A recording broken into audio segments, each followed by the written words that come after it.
నమస్తే తెలుగు ప్రజల గుండె చప్పుడు మన తెలుగు టీవీ 6 minutes 24 హెడ్లైన్స్ కి స్వాగతం.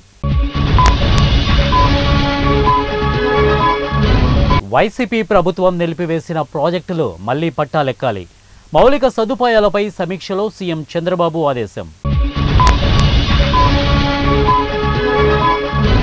రాజకీయ హత్యలతో రాష్ట్రం అట్టుడుకుతోంది. మాజీ మంత్రి కాకాని గోవర్ధన్ రెడ్డి ఆగ్రహం.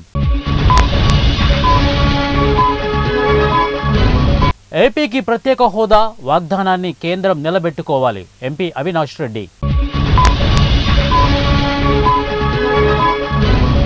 పాస్బుక్ ఆధారంగా ప్రతి రైతుకు రుణమాఫీ. తెలంగాణ మంత్రి తుమ్మల నాగేశ్వరరావు. ఏ దేశంలోనూ ఆశ్రయం కోరలేదు. అమెరికా, బ్రిటన్ వార్తలపై స్పందించిన హసీనా తనయుడు. మాజీ ముఖ్యమంత్రిగా జగన్కు ఇవ్వాల్సినంత భద్రత ఇచ్చాం. ఏపీ హోంమంత్రి అనిత. హసీనాను అప్పగించండి, భారత్కు బంగ్లాదేశ్ డిమాండ్. స్థానికతపై సర్కారు తీరు అనుమానాస్పదం. మాజీ మంత్రి కేటీఆర్.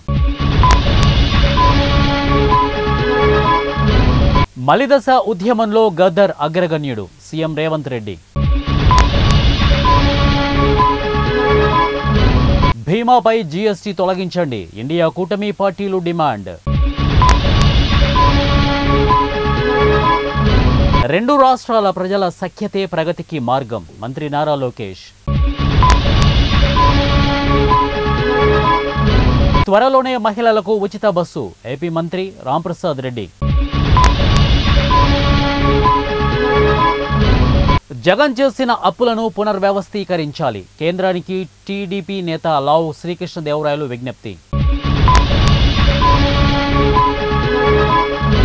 సమస్యలను పోరాడి పరిష్కరించుకుందాం. రైతులకు హరీష్ రావు సూచన. నాగార్జున సాగర్కు కూడా సాగుతున్న వరద ప్రవాహం. 22 గేట్లు ఎత్తి దిగువకు నీటి విడుదల. ఎకో టూరిజం పాలసీ తెస్తున్నాం. మంత్రి కొండ సురేఖ ప్రకటన.